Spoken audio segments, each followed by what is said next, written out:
and that he endured that agony knowing what was coming the next day as well. He endured that agony for love of us. And so at this particular moment of the Mass, a great meditation, I think, for us is a twofold meditation. One, are we Peter, James, and John falling asleep in the Garden of Gethsemane? Are we Peter, James, and John who were so tired when they approached this pivotal moment of prayer that they allowed for their body and the discomforts maybe of that particular flesh to overcome their spiritual zeal to suffer with Christ, to pray with Christ, to be there in Calvary, or in the beginning of that suffering? That's the first part of that prayer that we should have at the moment of the Confiteor. And the second part of that prayer is how we should approach Calvary ourselves. To remember that it is this that we have to shed. It is these sins that we have to get rid of. And so that we approach our Lord here in the holy sacrifice of the Mass, present in the most holy tabernacle, we approach him with that august reverence and a pure heart, knowing that we should not approach him if we are in the state of mortal sin, knowing that we are begging for his forgiveness because we know how much he loves us. And at that moment, that pivotal moment, when we start into the actual sacrifice of our Lord in the sacrifice of the Mass, we want to expose ourselves to him, to share that burden and to pray with him so that we might console him in the garden and here in the tabernacle. That's a really beautiful aspect of the Mass, that our Lord starts us with that aspect of mercy. Today, we're going to have a low Mass instead of the regular sung Mass that we are used to. So just as everything begins to go here, I think we're about ready to start. Thank you.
The epistle is from Paul's letter to the Romans. Brethren, we are debtors, but not to the flesh, so that we must live according to the flesh.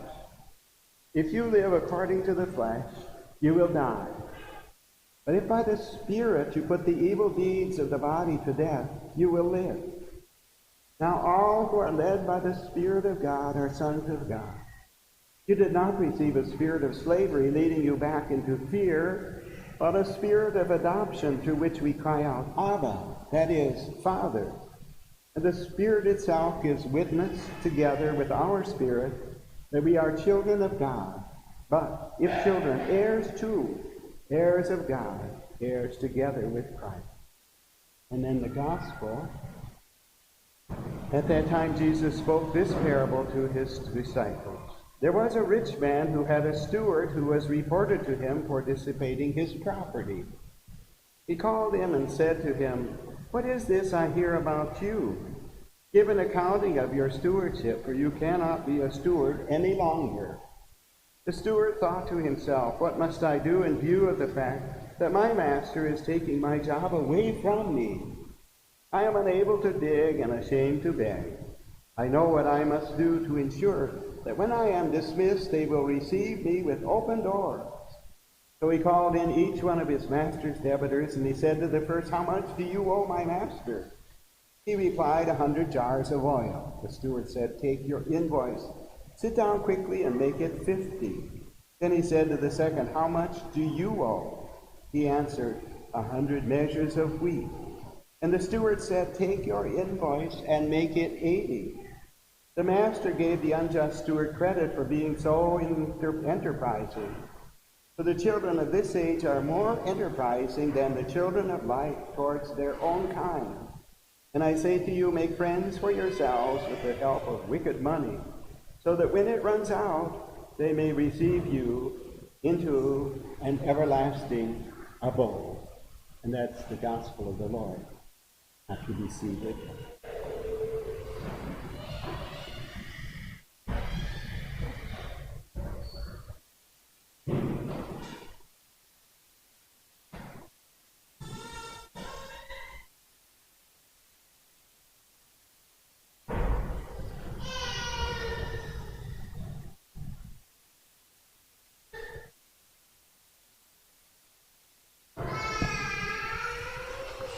So, we know that we're in a pandemic and that We're not able to worship the simple ways that we would like to. We don't know how thankful we should have been for being able to just come into the church, sit where you want, whatever kind of way of receiving communion you want, all those kinds of things. But for the time being, it is temporary. We do our part to try to at least slow down the spread of the coronavirus. And we know that it is inconvenient. It's inconvenient for yourselves. It's inconvenient for the priest. But at the same time, sometimes that's what we have to do, and that's kind of the condition that we are in. So we can learn lessons from the parable of the dishonest steward. You know, we're living at a time when we need extra effort to remain focused. And that's in everything. Family life, religious life, school life, whatever it is. We know that, I find it myself personally, that whatever we do is more work. You know, you have to take into account so many things. And that's one of the things that we can do with our efforts at celebrating the liturgy in this way. That we think about, well, why am I here? How come I came? And we need this time for extra effort to remain focused. So there's a question of a new focus. You know, it takes effort not to be disturbed by the mitigation strategies, which are wear a mask, we've heard them a million times, be socially distanced, wash your hands. And we know that the parish has taken extra steps to try to keep everybody safe and healthy. And the parable today has to do with focus. You know, the dishonest steward is making provisions for himself when he no longer has a job. He will make friends with his former business clients so that they will know when he comes around that he's done them a favor.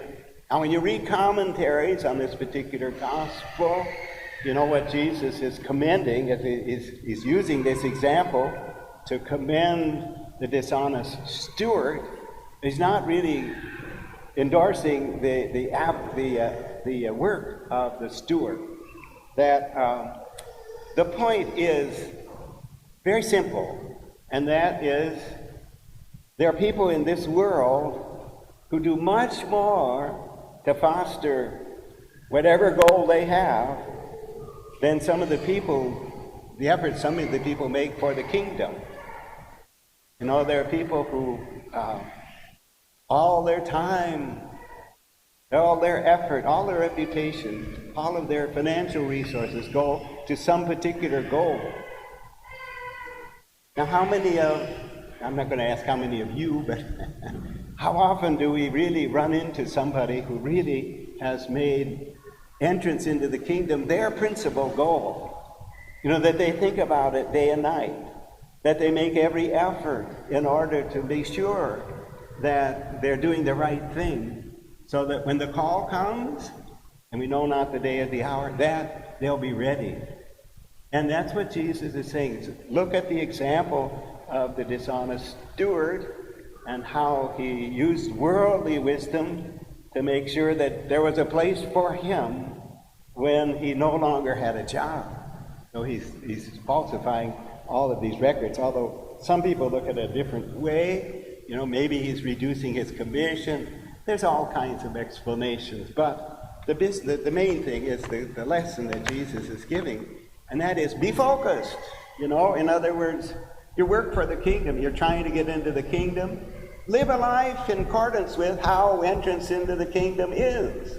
You know, what kind of entertainment do I see? What kind of objects do I surround myself with?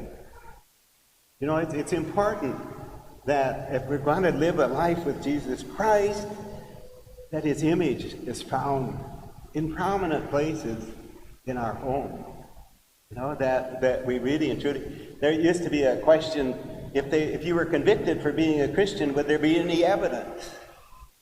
And what they meant by that is that you go into some homes and, don't see anything, that would remind you of the fact that, well, this is a Catholic home, that we are Catholics, that we go to Mass every Sunday, that we really and truly believe in Jesus Christ. So we have his picture in prominent places. We have holy water in our house. Do all those kinds of things in order to show, we're part of the kingdom and we're on our way. And we're going to take the steps that are needed to do this. The parable, I says, has just one purpose. Jesus is pointing out that sometimes worldly people are more ingenious in working for this world's good than religious people. How often do we hear of someone using their gifts wisely to prepare a place in the kingdom? One of the things that authors talk about is the fact that when God chooses someone for a special job, he predisposes them for that. That, in other words, if you want to know, well, what is God asking of me? Sometimes what you have to look at, well, what am I like? How am I? And I take the example of Mother Teresa of Calcutta, that we know that she worked with the world's poor, the poorest of the poor, that she was very simple in her lifestyle. And but if you know her family background, she's from Albania, which was a severely communist country, very hard, The suspicions is that her father, who was a politician, was poisoned by the ruling party. And so from her background, Teresa knew she was able to negotiate things in the world. She was from a relatively speaking wealthy family, that they lived kind of like middle-class people in Europe would live. She didn't just come from a penniless background where they were scratching for food. She came from a relatively speaking wealthy family. She knew how to negotiate things. Her family was cultured, and they were active in civic affairs. So when she sat down, or when she went into Calcutta, and established the communities there, it wasn't somebody that didn't have any idea how you do this. She had that background in her. She became a Loretto sister and taught geography for 20 years. That was part of her career. But by the same token, she had that background that she knew how to organize things, how to put things together. And so when God calls her and said, I want you to start this new community of sisters to work with the poorest of the poor, God knew, she has some of the qualities that are needed for this. So from her upbringing, she had managerial savvy, political sensitivity, and tolerance of other faiths, too. It's another thing that Mother Teresa was very good at, working with other groups. So many times when God chooses someone some particular work, he uses their natural talents. And Mother Teresa could have had quite a career in the world if she had wanted to. But she was focused. She had real piety and decided at an early age to follow Jesus. That was right in the beginning of her life. And in every chapel, there's a sign, I thirst, up by the crucifix. I thirst. And it was Jesus' thirst for us on the cross, and also Mother Teresa's thirst for Jesus. I hope that all of you are thirsty, that you come here, seeking Christ, that you want a greater appreciation for his presence in your life, in all the ways, what that means. So this is how we must live our own lives, be focused on Jesus. I remember in the life of St. John the 23rd that there was an audience that had little children at it. And the ushers, the priests that were on either side of St. John the 23rd, were trying to keep the kids moving along. They were trying to speed this thing up. And John the 23rd, he's hold on to the kids, you know. And after the last one came through, he said, kids, he said, this is a lesson for you. I want you to stay focused on Jesus. The world's going to want to pull you this way, and it's going to want to pull you that way. Don't go, he said. Stay focused on Jesus. And that's the kind of advice, that's the kind of intentionality that we need to have in our life as well, that we stay focused on Jesus. Oh, there's problems and challenges. They can lead us this way, they can lead us that way. But we don't follow. We keep our eyes focused on Jesus. And I know that's why you're here to celebrate the Mass this evening, and we'll continue on. Sorry it's a low Mass, but that's the way it is sometimes. We have to deal with illness in all of its forms. And so it's a little more simple, but I hope that you realize it's still, the same sacrifice of the Mass.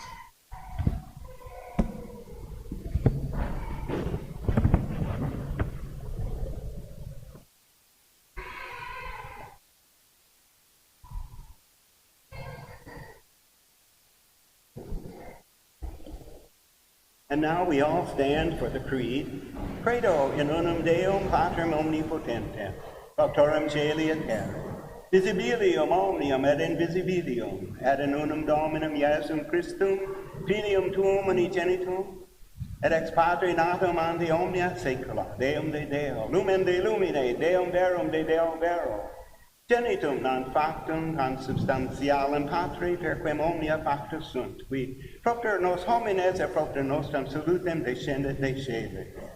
Incarnatus est de Spiritu Sancto, ex Maria Virgine, et homo factus est.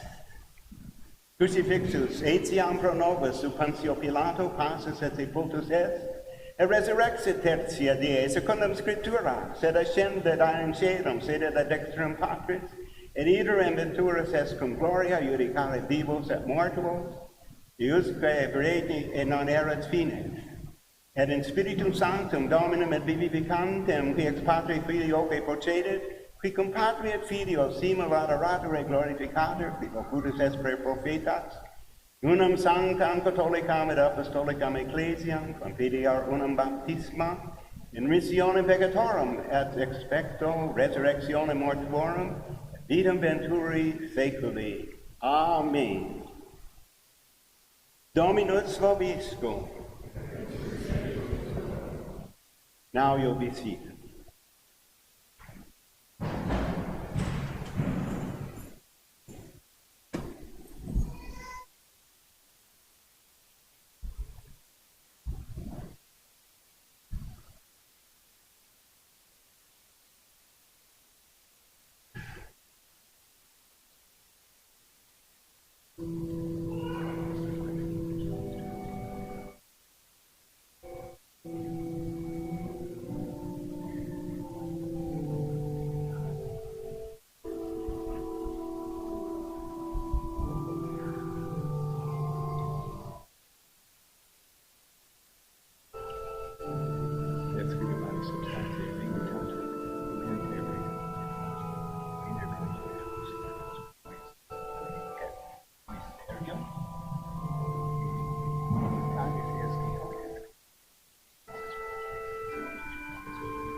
In spiritu humilitatis et alacritus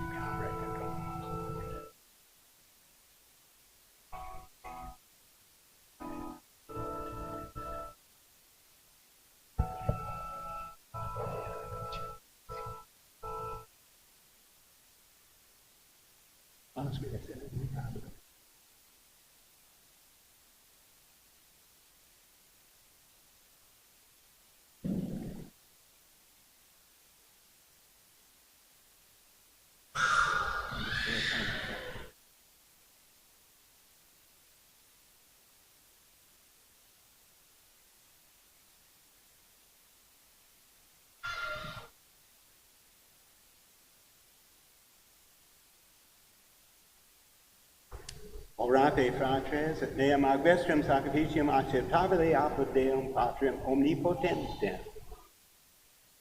Recipia Dominus.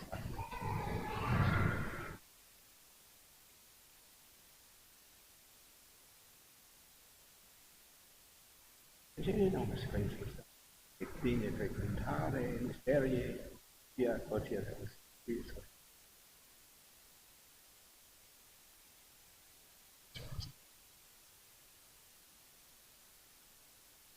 Omnia saecula saeculorum, Dominus vobiscum, sursum corda, gratias agdimus Domino Deo nostro, per dignum et justum et secum et solitarium nos tibi semper et ubique gratias adjure, Domine Deus Pater omnipotens aeterni Deus, qui cum unigenitor et Filio tuo et Spiritus Sancto unus des Deus, unus es Dominus, non in unius singularitate personae, sed in unius Trinitate substantiae. Quod enim de tua gloria revelante decredimus hoc de Filio tuo, hoc de Spiritus Sancto, sine differentia discretiones, sentimus, od in confessione, vere sempiterneque Deitate, et in personas proprietas, et in essentia unitas, et in majestate adorator qualitas, cum laudat angeli, aquae arcangeli, cherubim, quoque ac seraphim, quod non cessant clamare quotidie, una voce dicente, Sanctus, Sanctus, Sanctus, Dominus Deus Sabaoth, pleni sunt caeli et terra Domine tua, gloria tua, Hosanna in excelsis, benedictus qui venit in nomine Domini, Hosanna in excelsis. Agetur clementissima.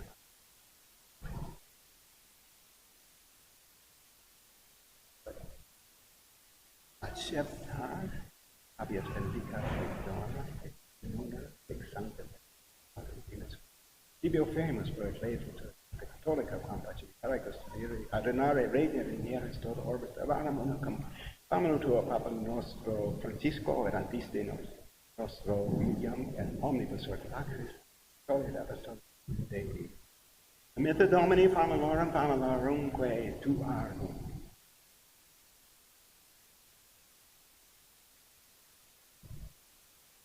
Et omnium circumstantium quorum tibi fides cognita est, et nota devotio quibus tibi offerimus, vel qui tibi offerent hoc sacrificium laudus pro se suisque omnibus, pro redemptione animarum suarum post be salutis et invitatis suae tibique redent vota sua aeterno Deo, vivo et vero. Communicantes in memoriam venerantes in primis gloriose, sempre Virginis Maria Genitrix Dei Domini nostri Iesu Christi, et beati Joseph Justum Virginis Ponti, beatorum apostolorum archidorum tuorum Petri Apollo, Andrei, Jacobi, Johannes, Domi, Jacobi, Philippi, Bartolome, Mattei, Simonis, Tadei, Leni, Cledi, Clementis, Sixti, Corneli, Cipriani, Lorenzi, Surgis, Agani, Juanes, Pauli, Cosmi, Damiani, et omnium sanctorum tuorum, quorum meritus petibus concedas, et in nominibus protectionis tui miniamur exilio, creum Christum Domum nostrum. Igitur oblationem servitudis nostre, sed cuncte familiae tui quesimus nomine placata principias dies de nostros in tua parte disponus, atque ab aeterna damnationem nos eripi, et electorum tuorum mubeas grazinuare per Christum Dominum nostrum. Amen. Quam oblationem tu Deus in omnibus quesimus, benedictam, adscriptam, ratam, actionabilem, acceptabilemque facere dinieris, et novus corpus, et sanguinis fiat delectissimi Filii tui, Domini nostri Iesu Christi. Credie, compaderetur accepit panem, in sanctas ac venerabilis manus suos, et elevatus oculis in caelum, ad te Deum Patrum sum omnipotentem, tibi gratias agens, benedixit fregit dediqui discipulus suis dicens acipite et manducate ex hoc omnes, hoc est enum corpus meum.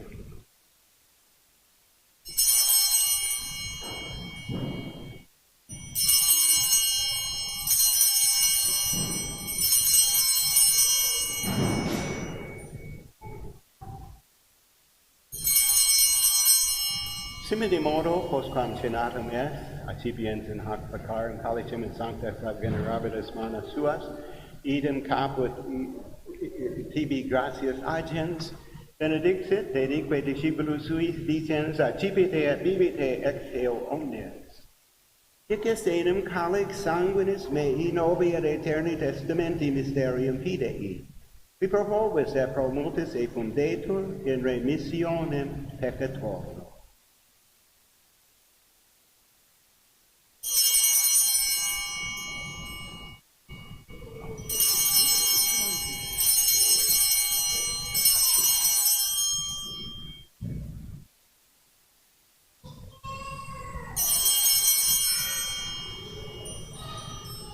Unde membres Domini nos servituis et affectuis sanctum. Iutem Christi Spiritu Domini nostri tambiare passiones nec nava maniferet, resurrectiones et in celos gloriosi ascensiones, et perimus precari maiestati tui Dei, Sanctare, hostiam puram, hostiam sanctum, maculata, panem sanctum vitae aeterni, calicis salutis perpetuum. Propitio ac serena volta vispicere nianis, ad accepta bere, sicuri accepta bere nianis, es munera puri tui juste habia, et sacramentum patriarchae nostri abre, et quod tibi optulet sumus sacerdos tuus Melchizedek, sanctum sacrificium immaculatum fuste. Vites te rogamos, omnipotens Deus, iube ec perfere, per mano sancti angeli tui, sublime altare tuum, in perspectiva maiestati tui, quoque,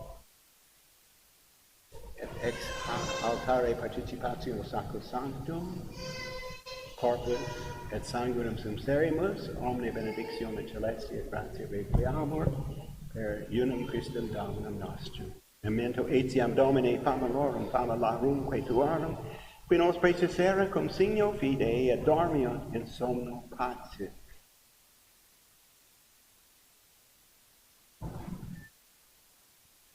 Ipsis Domine et omnibus in Christo Christianibus, locum refugiare, lucis et pacis et indultias deprecamur, per unum Christum Dominum nostrum. Amen.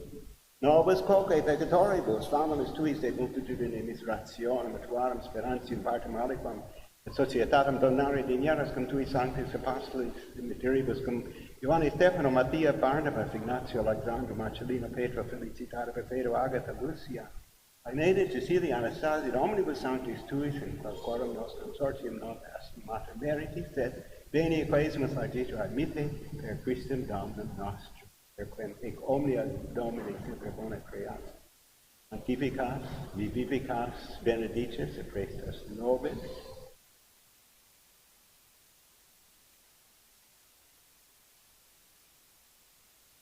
per ipsum et cum ipsum et in ipsum et tibi Deo Patri omnipotenti et unitatis Spiritus Sancti, omnes honor et glory.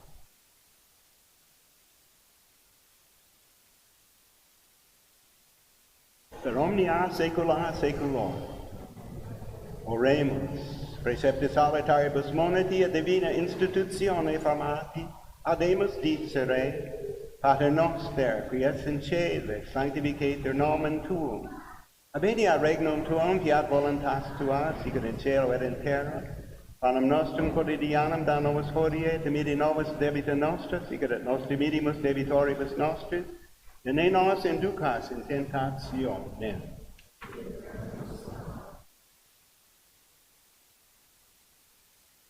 Libera nos quaesimus Domini ab omnibus malis praeteribus presentibus et futuris, et regenete beate et gloriosa semper Virgini Dei Genetricis Maria, cum beatus apostolos tuis, Pedro Apollo, atque Andrea, et omnibus sanctis, da propitius pacem, diebus nostris, et ope misericordiae tui adiuti, ad na peccatosinus semper liberi, et omni perturbatione secur. Per unum Dominum nostrum Iesum Christum.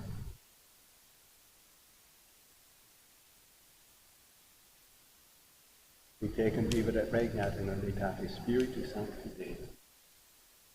Per omnia saecula saeculorum. Ex Deo vacatio corpus sanguis Domini nostri, et acceptum. Amen.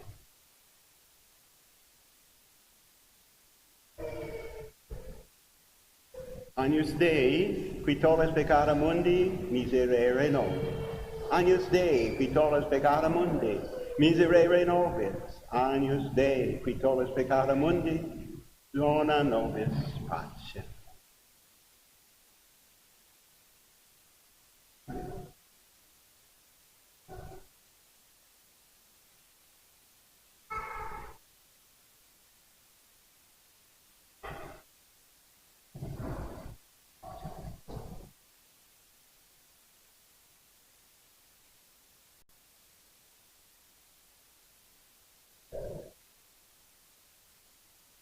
Anum celestum et cipiam et nomen Domini in vocam. Domini non sum dignus, ut intres tectum meum, sed tantum dig verbut sanaviter anima mea. Domini non sum dignus, ut intres tectum meum, sed tantum dig verbut sanaviter anima mea. Domini non sum dignus, ut intres tectum meum, sed tantum dig verbut sanaviter anima mea. Corpus Domini nostri Jesu Christi custodiet animam meam in vitam aeternam. Amen.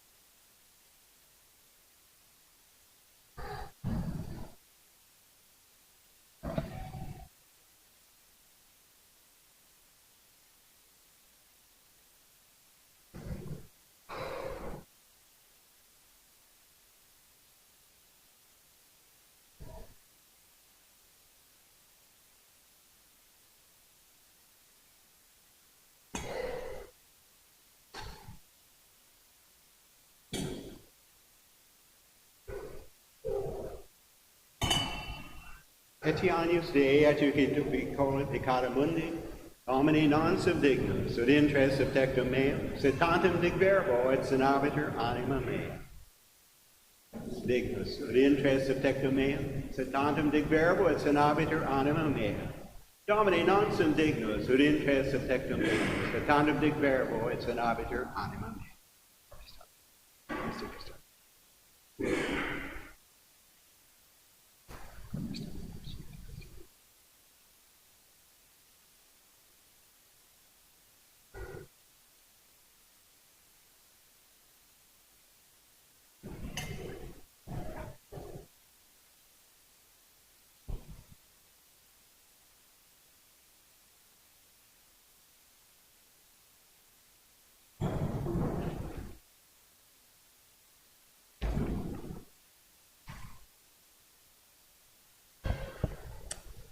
Because of my age, Deacon Mano will be distributing communion.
Gustate videte, coniam suavis est Dominus benedictus vir, spera in eo. Dominus vobiscum. Sit nobis Domini reparatio mentis et corporis celeste mysterium, ut cuius ex sequimur cultum sensiamus effectum, per Dominum nostrum Iesum Christum filium tuum, qui tecum viva regnat in unitatis Spiritus Sancti Deus, unia saecula saeculorum.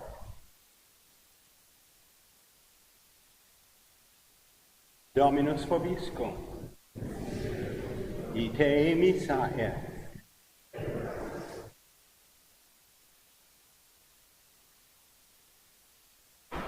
Vicat vos omnipotens Deus Pater, et Filius, et Spiritus Sanctus, Dominus vobiscum. Nitium Sancte Evangelii secundum Ioannem. In principio erat verbum, et verbum erat apud Deum, et Deus erat verbum, hoc erat in principio apud Deum, omnia per ipsum facta sunt. Et sine ipso factum est nihil quo factum est, et ipso vita erat, et vita erat lux hominum, et lux in tenebris lucet, et tenebrae eum non comprehenderunt. Quid homo missus ad Deo, qui nomen erat Ioannes, hic venit in testimonium, ut testimonium perhiberet de lumine, et omnes crederet per illum. Non erat illi lux, sed et testimonium perhiberet de lumine, erat lux vera, que illuminat omnem hominem venientem in hoc mundo. Mundo erat, et mundus erat per ipsum factus est, et mundus eum non cognavet. In propria venit, et sui eum non receperum. Quoquedatum receperunt eum de deus potestatem filios Dei Filii, his qui credit in nomine eos, qui non ex unibus, nec ex voluntate carnis, nec ex voluntate viri, sed ex Deo nati sunt. Et verbum caro factum est. Et habitabit in nobis, et vidimus gloriam eos, gloriam quasi unigeniti, a Patre plenum gratiae et veritatis.